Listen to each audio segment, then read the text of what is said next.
When I first saw that the English Quilling Guild was hosting an online competition, I was very excited to submit my first ever competition piece. And when I saw that the theme for the competition was green and yellow, I was even more excited. Green and yellow immediately translated into my head as green and gold, which are the colours of Australia.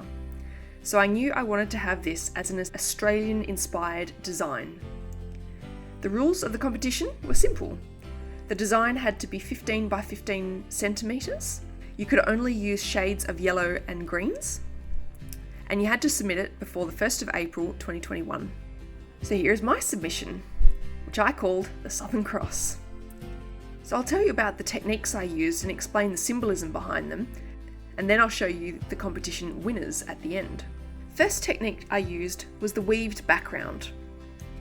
The background is weaved with 3 different shades of green 9mm strips.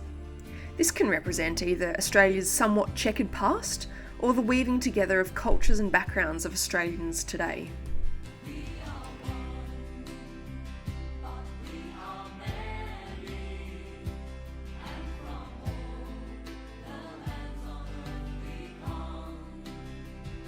The second technique I used was the bandaged border.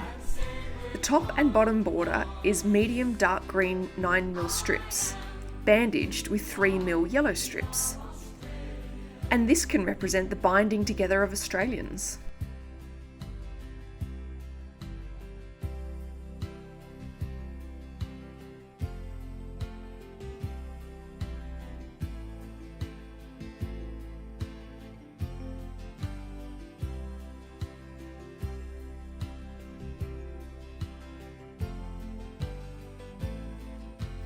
The third technique I used was zigzagging. So the yellow stars of the Southern Cross star constellation are achieved with 3mm yellow strips zigzagged and shaped into 5 and 6 pointed stars.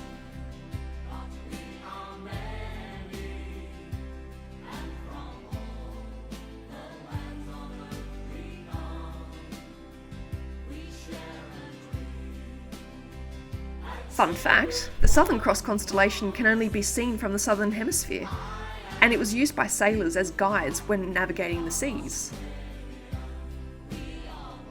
And another fun fact, there are 5 countries in the world whose national flags feature the Southern Cross star constellation.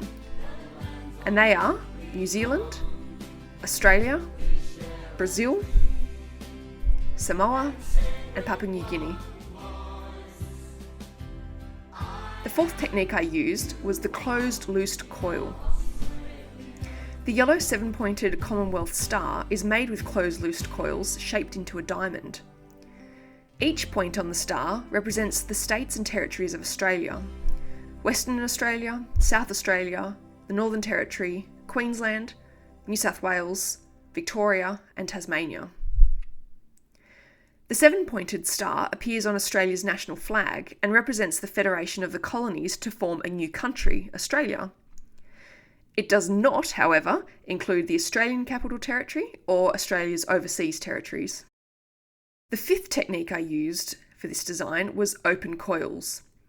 Emerging from the 2 points of the 7-pointed star are 3 3mm open coils in 3 shades of green. This is built on the diverse background and shows new colours emerging from Australia looking to the future.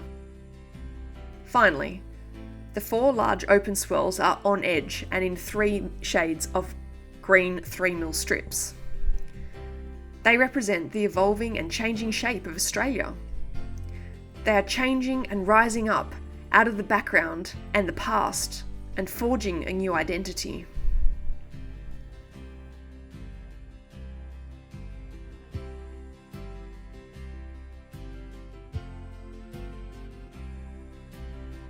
The 7th and final quilling technique I used was the tight coils. The medium green tight coils float inside the open swirls and represent new ideas that help Australia grow and evolve as a nation. So this is my final design, the Southern Cross, made with various shades of greens and yellows that I submitted for the English Quilling Guild Green and Yellow competition, and I was really proud of it and I really like it. And here are the winning entries of the green and yellow competition. Third place was won by Fatma Ben Mahideen. And this is just a very beautiful, simple design. But the more you look, the more techniques you can see, and I think it was brilliantly executed. Second place was by Christine Herring.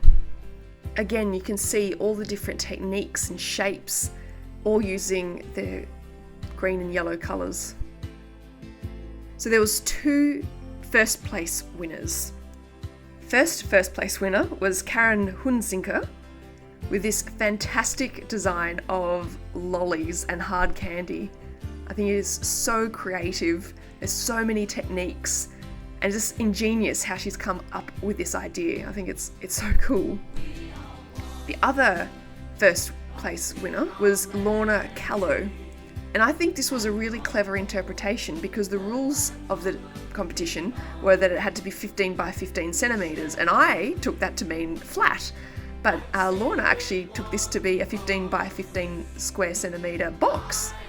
And again, this is just so clever. There's so many techniques going on, and it's just such a cute, lovely design. I think it's so clever.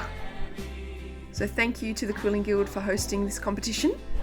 My first one. I'm very proud of the design I made, and by looking at the winners, there's lots more to learn. But thank you for hosting this, and thank you for starting me on my competition journey, and I look forward to the next one.